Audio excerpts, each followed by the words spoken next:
Hello, everyone. So I got an article here from Automotive News, and I haven't pre-read this one, so I'm just going to go through it and then add commentary where I see fit.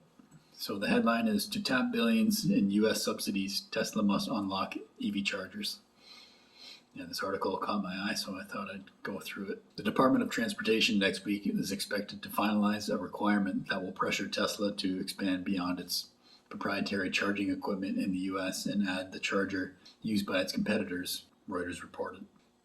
Tesla CEO Elon Musk has often talked about opening his supercharger network to competitors, but has never actually done so in the United States, where the company dominates the electric vehicle market.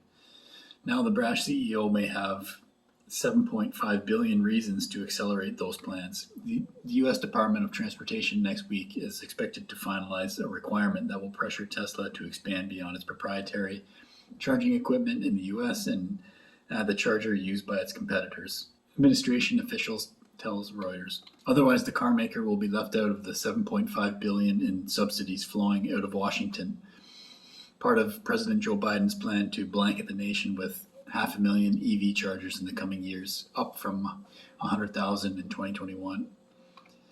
The network is a central part of Biden's plan to tackle climate change by converting 50% of all new U.S. vehicle sales to electric by 2030.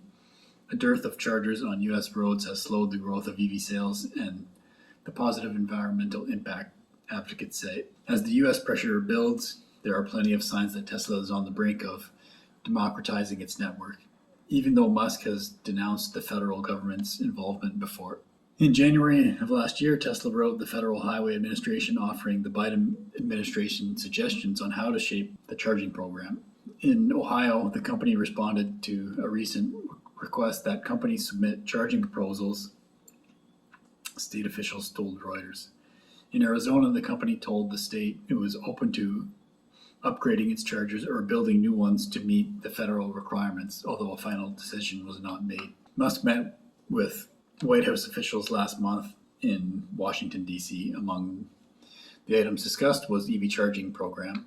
White House infrastructure czar Mitch Landrieu told reporters. Musk, for his part, said in July 2021 earnings call that the point of Tesla's charging network was not to create a walled garden and use that to bludgeon our competitors, but has not publicly discussed plans for U.S. market changes.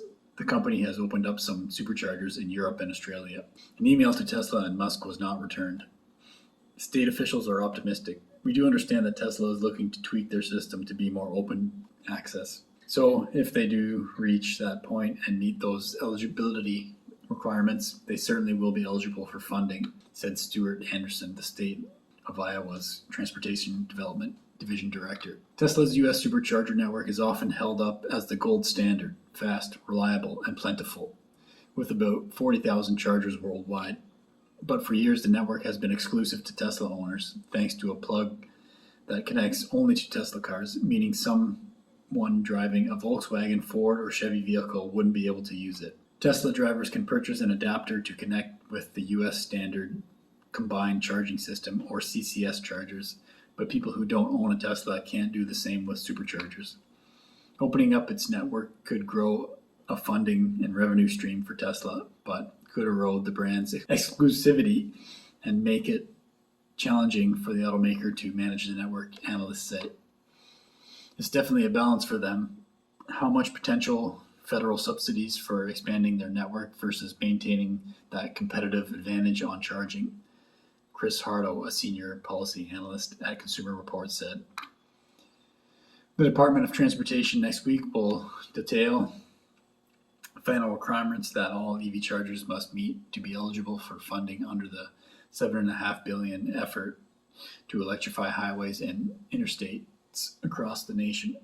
Those requirements will also touch on cybersecurity and how much and what parts of the charger must be made in America. Chargers seeking to become part of the National Electric Vehicle Infrastructure Program must utilize a combined charging system, or CCS, the standard in the US, on nearly all charging stations except Tesla's popular superchargers. The move to finalize so-called minimum standards by the administration is expected to unlock the first wave of funding and set off fierce competition among companies such as ChargePoint Holdings and EVgo Inc. For these small companies, it represents a generational opportunity. Any charger that wants to be eligible for federal dollars will have to meet the CCS standard once the rules are finalized next week, administration officials told Reuters. Last year, Tesla offered up another idea. In its letter to the FHA, the company proposed that its superchargers should qualify for rebates if they are co-located with CCS chargers that work with competitors. An administration official told Reuters that request was not seriously considered. So that's the article. So yeah, it's all about opening up the charging network of Tesla to non-Tesla vehicles. And if they do so, they'll be eligible for funding from the feds. And yeah, I think Tesla has made a push to say, well, our connection style should be the standard. But it seems like they're leaning towards the CCS standard being the one that everyone's going to have to follow. It seems like Tesla is moving in that direction too. If there's $7.5 billion on the line, I could see why they would.